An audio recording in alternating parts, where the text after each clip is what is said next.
देश में कोरोना की खतरनाक दस्तक। केरल में कोरोना के 2000 मरीज। एक दिन में देश में 5 मरीजों की मौत। तेजी से फैल रहा है कोरोना का नया वेरिएंट। केंद्र ने स्वास्थ्य मंत्रियों की बुलाई बैठक। केरल के तिरुवनंतपुरम के अस्पताल में अचानक कोरोना के मरीजों की बाढ़ आ गई।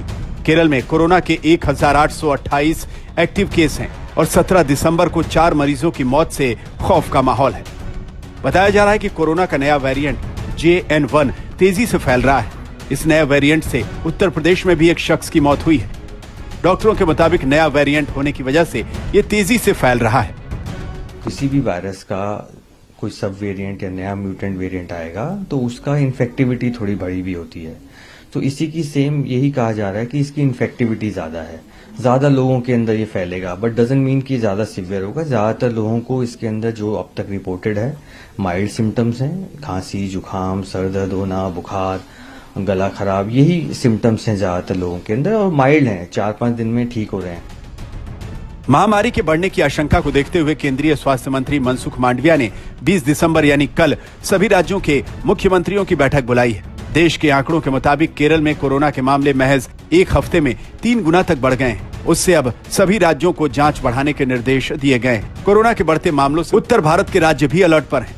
उत्तर प्रदेश सरकार ने कोरोना से निपटने के लिए एक्शन प्लान तैयार करने के निर्देश दिए हैं। देखिए, अभी हमने अखबारों में देखा है और प्रमुख सचिव से कहा है कि परीक्षण करके और पूरी तरह सतर्कता के साथ काम करें और एक कार्य योजना बनाएं।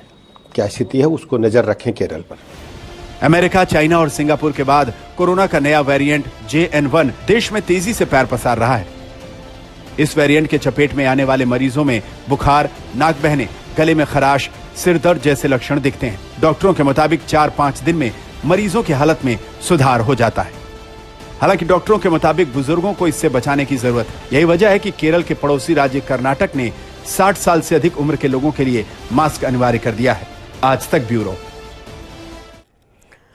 डॉक्टर आशीष हमारे साथ जुड़ गए हैं। तमाम जो मन में सवाल है उनकी सवालों के जवाब हम जानने की कोशिश करेंगे। बहुत बहुत स्वागत है डॉक्टर आशीष आपका।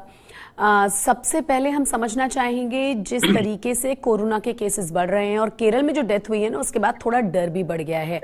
सबसे पहला एडवाइस आपका क्या रहेगा देश के लिए, आम जनता के लिए? देखिए, जो सबसे पहला जो हर बार कहते आ रहे हैं कि जो हमारे गार्ड्स हैं किसी भी वायरस के अगेंस्ट में, उसको हमें अपने को मजबूत करना है। यानी जो हम लोगों की हैंड हाइजीन है, जब भी नाक की वो आए छींक है तो अपने कॉलर के अंदर या अपने हाथ के अंदर करें, मास्क लगाएं। और जब भी बहुत जगह अगर कोई इन्फेक्शन बहुत फैला है तो बहुत ज्यादा जो गैदरिंग्स होती हैं उसमें हम लोग ना जाएं। देखिए, अभी ये क्रिसमस का और ये न्यू ईयर का गैदरिंग का समय है, तो ये थोड़ा सा अवॉइड करें। तो ये अगर हम बेसिक प्रिकॉशंस का भी फॉलो करें तो इसमें हम ट्रांसमिशन को रोक सकते हैं। इंपॉर्टेंट क्या है कि इसमें 2-3 चीजें बहुत इंपॉर्टेंट होती है कि क्या ये जो वायरस है, कोई भी नया वायरस है, क्या ये लंग को इन्वॉल्व कर रहा है, क्या ये फाइब्रोसिस कॉज कर रहा है। अगर ये लंग को इन्वॉल्व नहीं कर पा रहा है तो ये वायरस की जो हम लोग बोलते हैं जो मोर्टेलिटी या फेटेलिटी बहुत कम होती है। जैसा भी हमको पता है जो ये नया वायरस है JN1 जो वायरस है, ये BA.2.86 में एक म्यूटेशन हुआ था। जो पिरोला वायरस पुराना चल रहा था, इसमें एक म्यूटेशन के बाद ये वायरस निकला है। तो नो डाउट जब भी नया वायरस है ट्रांसमिसिबिलिटी ज्यादा है, मोर्टेलिटी कम नहीं, ना घबराने की बात ही ना नए डाटा की जरूरत है कि वैक्सीन को इवेट कर पाएगा कि नहीं कर पाएगा।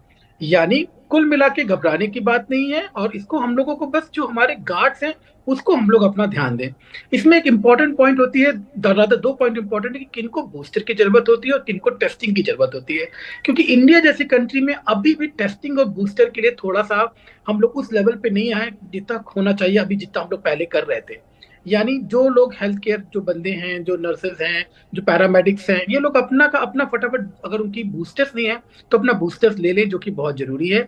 और इनफैक्ट जो अभी US का जो हम लोग डाटा देखते हैं, ये बूस्टर भी इसमें कुछ क्रॉस इन्फेक्टिविटी, क्रॉस हम लोग बचा रहा है ये जो नया वायरस आया है। तो ये सही बात है कि जो वायरस जो अपनी वैक्सीन से इसके अगेंस्ट में इफेक्टिव नहीं है, मगर हाँ क्रॉस जो थोड़ी सी हेल्प है वो इस वैक्सीन हमको मिल रही है। यानी वो लोग बूस्टर जरूर से लगाएं। एंड जो लोग इल पेशेंट हैं, जो कीमोथेरेपी पे हैं, जो जिनकी एज ज्यादा है, या जो लोग डायबिटिक जिनका अनकंट्रोल है, कार्डियक पेशेंट, कैंसर के पेशेंट, ट्रांसप्लांट के पेशेंट, ये अपना ज्यादा ध्यान रखें। ये लोग अपनी अच्छी टेस्टिंग कराएं और अपने को अच्छे से ये करें। अगर उनका कोविड पॉजिटिव आता है तो अपने को इमीडिएटली इसके अंदर अपने को एक जगह रोकें और ज्यादा बाहर ना निकलें। डॉक्टर आशीष, अब सवाल ये है कि जो आपने कहा ना कि जो लोग पहले से ही बीमार हैं, जिनकी इम्यूनिटी थोड़ी कमज़ोर है, तो अगर हम दो तरह के लोगों की बात करें, एक तो बुजुर्गों की और एक बात करें हम बच्चों की, उनके लिए क्या खास प्रिकॉशन लिया जाए, पहली बात। दूसरी बात, सिम्टम्स ना लगभग सेम होते हैं। इन्फ्लुएंजा की हम बात कर लें, सीजनल चेंज में जो बुखार हमको आता है उसकी हम बात कर लें, कोरोना से जो शुरुआत के सिम्टम्स हैं उनकी हम बात कर लें, ये बहुत ही ज़्यादा कन्फ्यूजन रहती है कि आखिर ये है कौन सी वाली बीमारी। और कई बार इसी वजह से, पिछली बार भी हमने देखा था ना, कंटेजियस होने की वजह से बहुत ज्यादा कोरोना फैल चुका होता है तब तक। डेफिनेटली जब तक हमें पता चलता है तब तक ये काफी कुछ लोगों को इन्वॉल्व कर लेता है। तो इसको जब भी हम कोई भी वायरस होता है तो उसको हम उसकी आरओ वैल्यू से बताते हैं कि कितना रिस्क ऑफ ट्रांसमिशन है।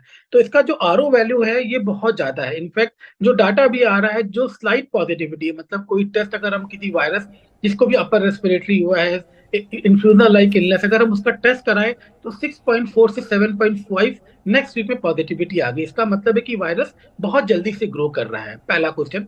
एक स्पेसिफिक सिम्टम है जो ये वायरस अभी आ रहा है, जो हमारे पास ओपीडी में केसेस बढ़ रहे हैं, जो इस वायरस में जो सबसे इंपॉर्टेंट है, रनिंग नोज एक बहुत बड़ा सिम्टम्स है जो लोगों को, जो ये वायरस मोर और लेस राइनोरिया जो अपना नाक का म्यूकोजा इसका इन्वॉल्व कर रहा है। जो कोविड का जो खतरनाक डेल्टा वेरिएंट था वो लंग को इन्वॉल्व करता था, ये वायरस का है, ये नाक को या साइनसेस को ज्यादा इन्वॉल्व कर रहा है। इस लोगों में नाक